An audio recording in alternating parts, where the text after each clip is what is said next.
Hello, habari. Kwa majina mimi naitwa Dr. Mary. Mimi ni mtabibu wa tiba asili na mitishamba na mtafiti wa mambo mbalimbali ya kiasili ya tamaduni zetu za Kiafrika na pamoja na tafiti za miti ya Kiafrika na miti ya kiasili.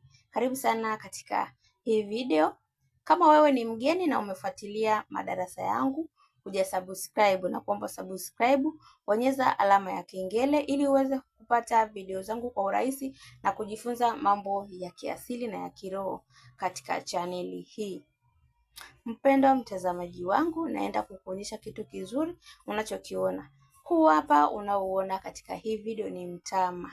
Mtama una faida nyingi sana katika matumizi ya binadamu, lakini mtama kiasili ndio tunaita ni chakula chetu cha mabibi na mababu. Kwa hivyo huu mtama naenda kuelezea kiasili una faida gani na una matumizi gani. Mtama katika matambiko mengi ya kiasili, matambiko yote ya Kiafrika, mtama unatumika sana na mtama ndio unaaminika sana kupendwa na babu na bibi, wanaupenda sana mtama. Kwa mtama tunautumia kama ndo chakula cha asili. Kuna vyakula vingi, kwa mfano unaweza ukatumia maziwa, unaweza ukatumia mchele. Kwa hivyo mtama huu unaouona hapa ni mtama ambao ukisaga unga wake unaweza ukatengeneza pombe ya asili, pombe ambayo inapendwa na mabibi na mababu, na pombe ambayo kwa ajili ya kutoa sadaka kwa mizimu yako. Lakini pia unga huu wa mtama ukiusaga, ambao haujauloweka ule wa kuotesha, huu unga wa mtama tunatumia kama kuchora alama za mabibi na mababu. Yaani huwezi kufanya tambiko bila kuweka alama na michoro.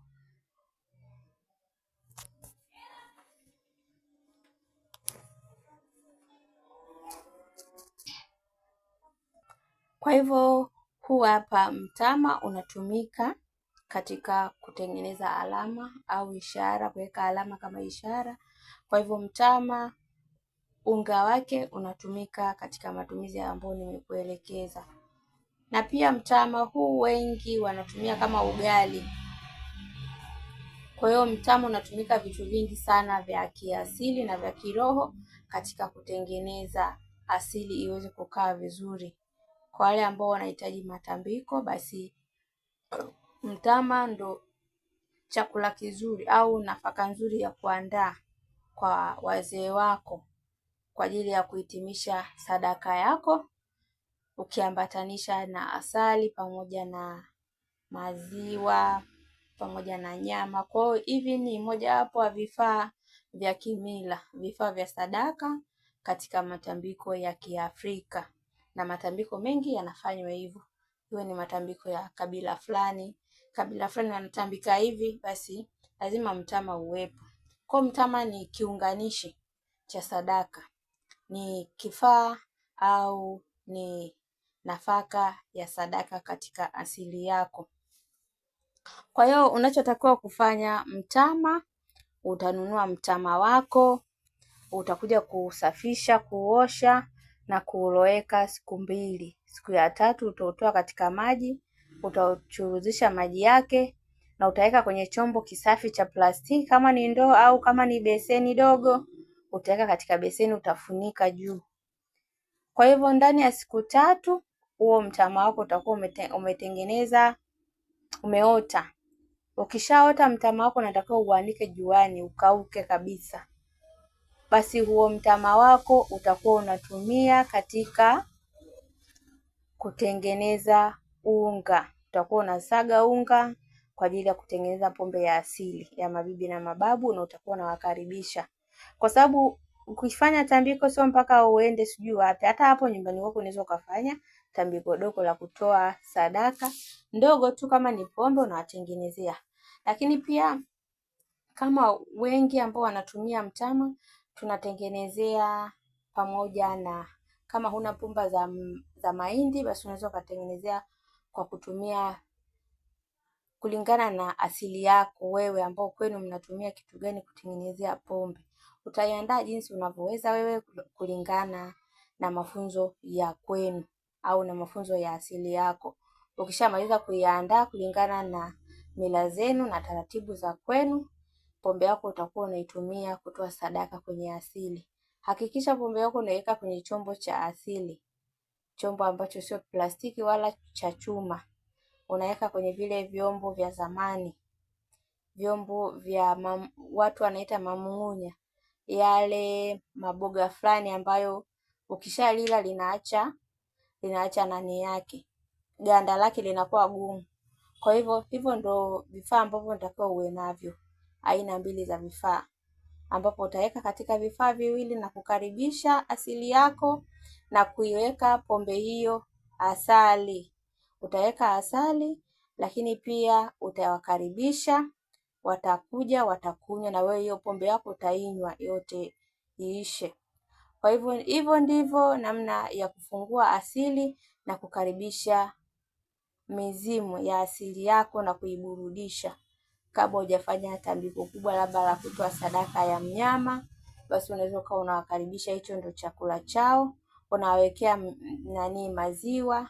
Inategemea wewe kabila lenu au katika kabila lenu mnatambikaje, lakini na imani kabisa mtama au nafaka yoyote haiwezi kukosekana.